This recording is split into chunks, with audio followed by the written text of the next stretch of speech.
bismillahi rahmaani rahim waaleykum salaam wa rahmatullah. jërëjëf mbokk mu baax moomu di laaj naka lay ñaanale yaari waajuram yoo xam ne dañoo jiitu ji ñu far ci profito rek mbokk mi leeral la genn ñaan goo xam ne wax nañ ne dañ koo jële ci sëriñ bu mag bi mu dénkoon ko kenn ci njabootam di soxna Faati Ja. ñaan ku am solo la goo xam ne moo xam kenn ci sa ñaari waajur moo jiitu ji faatu wala ñoom ñaar ñëpp ñoo faatu wala sax ñoom ñaar ñëpp ñu ngi dund. ñaan gi moom bu ñuy dund ak bu ñuy faatu yépp baax na. wax nañ ne ci sëñ bi ci ak mujjam bokk na ci lim doon dénk soxna Faati Ja mooy wax ko ne ko àqi ñaari waajur day dafa diis lool ci doom, dafa diis lool ba daanaka sax mënee su ko matal, waaye jox ko ak ñaan goo xam ne nee na ko ñaan gii de boo koy def sa ñaari waajur danga wàccoog ñoom, boo leen ameloon àq jàppal ne matal nga ko, jàppal ne lu mboolem loo siqoon ak ñoom wala loo leen waroon defal nga leen ko, moo xam dañuy dund moo xam dañoo faatu. ne ko da ngay def saa yoo jullee ba sëlmal nga def ay ñaan beral ko sa ñaari waajur. ne ko ni nga koy defee nag mooy da ngay jàng fatihatul kitab mooy bismillahi rahmaani rahim alhamdulillahi rabbil alamin ba saar yu jeex benn yoon. nga def qul huwa allahu ahad muy suratul ixlaas ñetti yoon.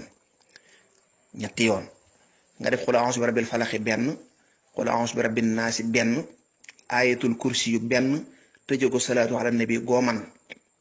boo noppee nga ne suñ borom lii jàngal naa ko sama waajur bu jigéen. nee na kuy ñaanal yaari waajur da ngay jiital ku jigéen ka ndax moo ëpp àq ci yow. boo noppee nga répété waat li nga defoon nga defaat ko weneen yoon nga ne ñaanal naa ko sama waajuru góor. nee na lii ku koy def moo xam sa ñaari waajur yi dañuy dund wala dañoo faatu wala kenn ki day dund kenn ki faatu, lu mu ci mën a doon boo ko saxoo julli farata bu nekk neen dana mel ne mboolem loo siqoon ak ñoom ci wàllu àq matal ko ko. kon nag ñaan gaa ngi noonu, mel na ne ku ko mën a yaatal sax nga yaatal ko lu am solo la. su ko defee bu fekkee da ngaa dem ci armeel yi nag yonent bi sallallahu alayhi wa sallam la mu jàngale woon ci ay armeel daa xam ne boo ñëwee de da ngay nuyu waa armeel yi, asalaamualeykum diyaara xawmi muminin loolu la waxoon. nee nga ñëw ne asalaamualeykum yéen sama mbokki julli ñi nekk ci armeel yi, ndax ñi faatu dañuy dégg, de dañuy dégg bu baax. nee na nga nuyu leen ni leen yéen de da ngeen ñoo jiitu rek waaye yàgg danañ topp seen ginnaaw, yàlla na leen yàlla jéggal. loolu moom waa armée yépp nga koy nuyoo.